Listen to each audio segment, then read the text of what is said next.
that is these WNBA referees, because could nobody really understand why these referees walked around like they really didn't have a care in the world. And that's what we're going to talk about right now. Now I know what's good, Basley fam, but before you click away, you need to hear this.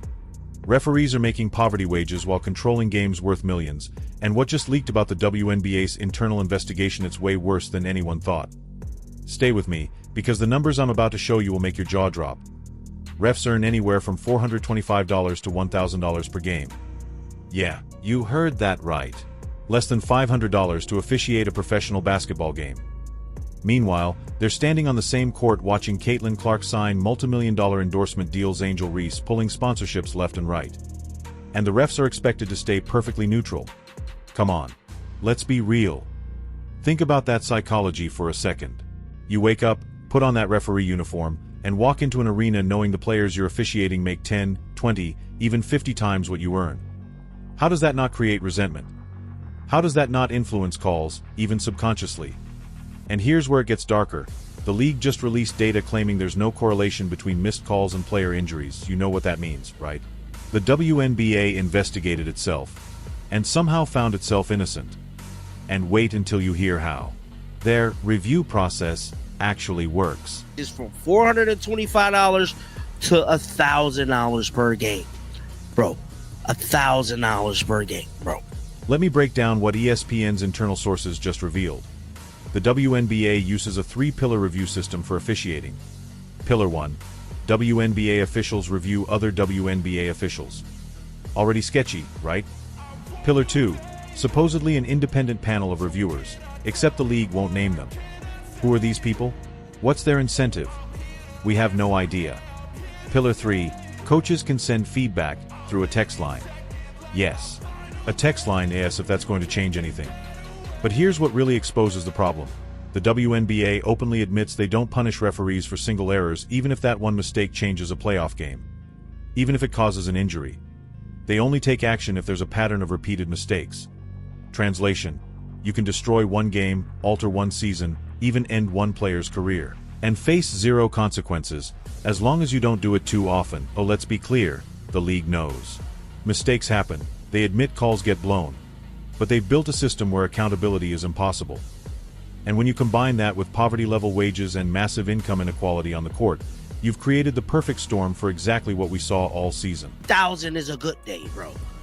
Guys, I can't remember the last time I made $30,000 to $60,000. I ain't gonna hold you, bro. Some people might say, you know, John, that's a good income. Now here's where it gets even worse. A league insider who tracked game after game finally came forward, and what he revealed should terrify everyone. These refs walk around like they're untouchable. Why?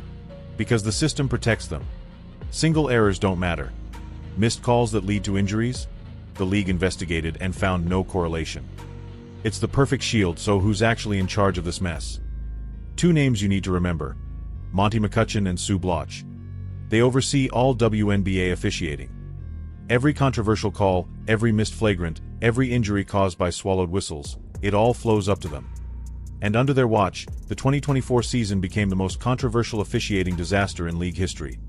Now, some people will say, bad calls happen in every sport. Sure.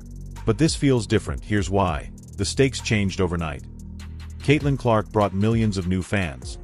Ratings exploded, revenue skyrocketed. But referee salaries?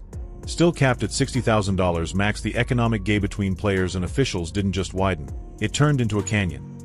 And human psychology tells us exactly what happens when underpaid people are surrounded by wealth and power. Bias creeps in. Resentment builds. And integrity starts to crack. That's not a theory. That's reality. And it's exactly why the league's official review process has zero credibility left. It says, as WNBA officials face renewed criticism from coaches and players pointed at the level of physicality throughout the season, league sources told ESPN that their data does not show any correlation between the How would you feel?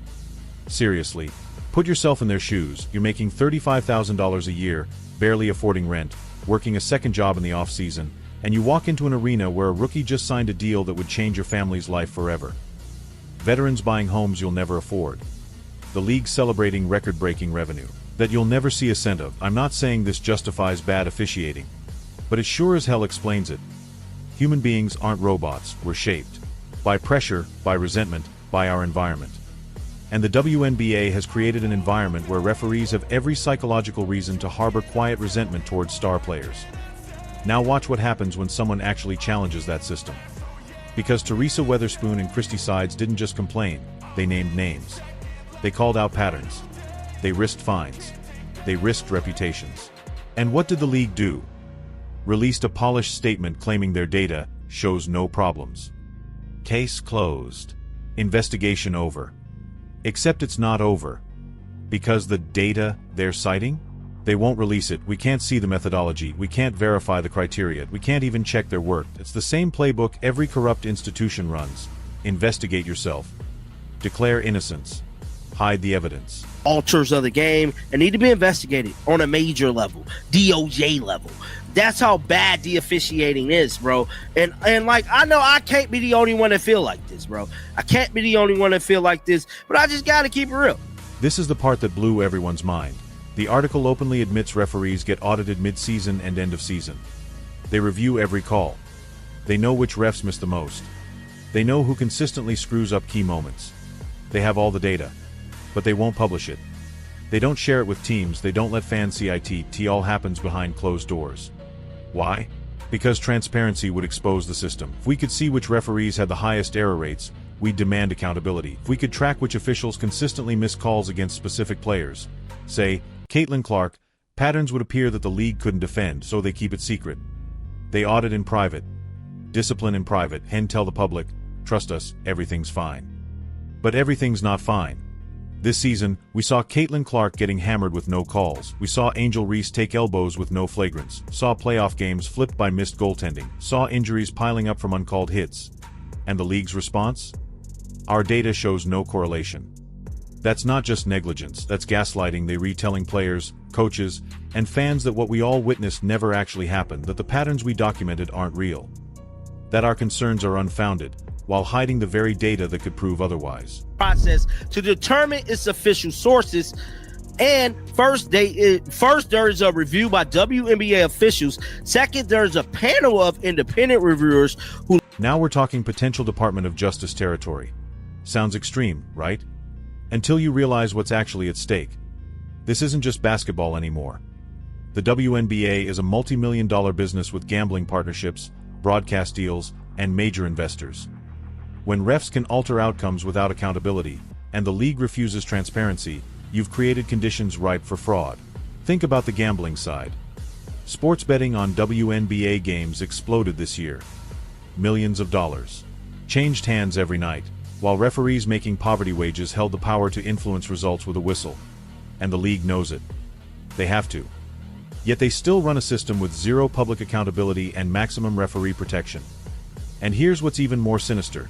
They start recruiting referees from high school programs. Not elite pro circuits. Not people trained for multi-million-dollar pressure. They're pulling part-time refs making $400 a game from gym floors and throwing them into national broadcasts.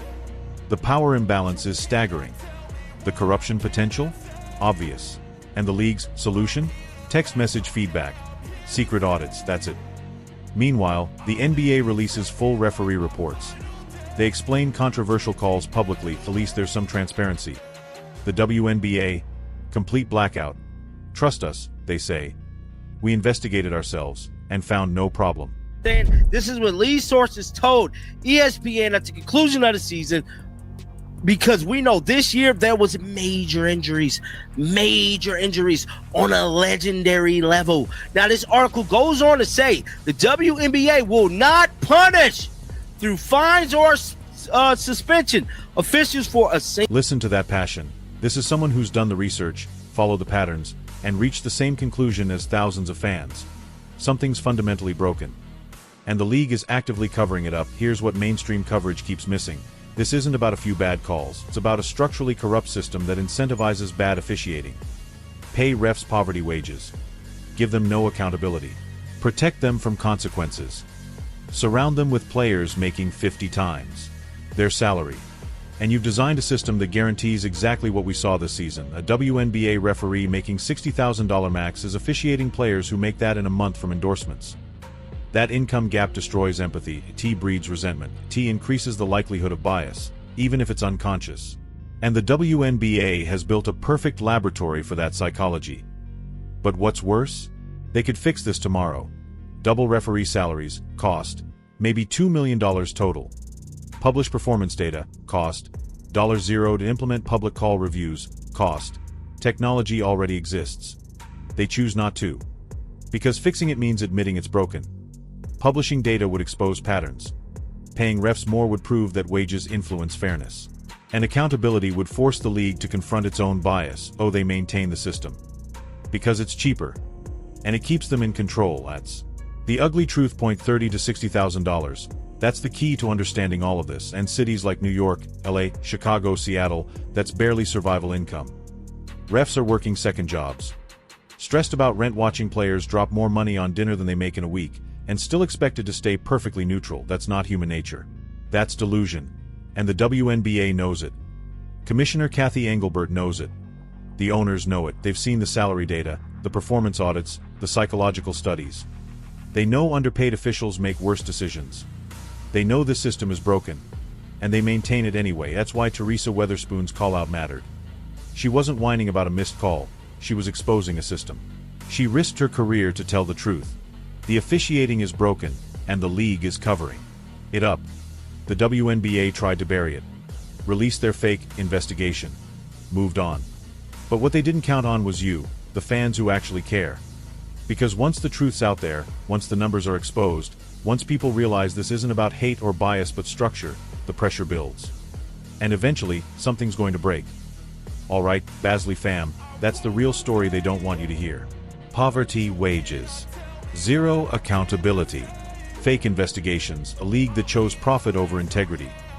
What happens next depends on us, the fans who won't stay silent. Drop your thoughts below, let's make some noise. We need to put boots on the ground, get this message out there, to try to spark somewhat of attraction into these WNBA referees. But guys, I want to know your thoughts down below. And I promise you, man, the content's going to come. And like always, until next time, bruh.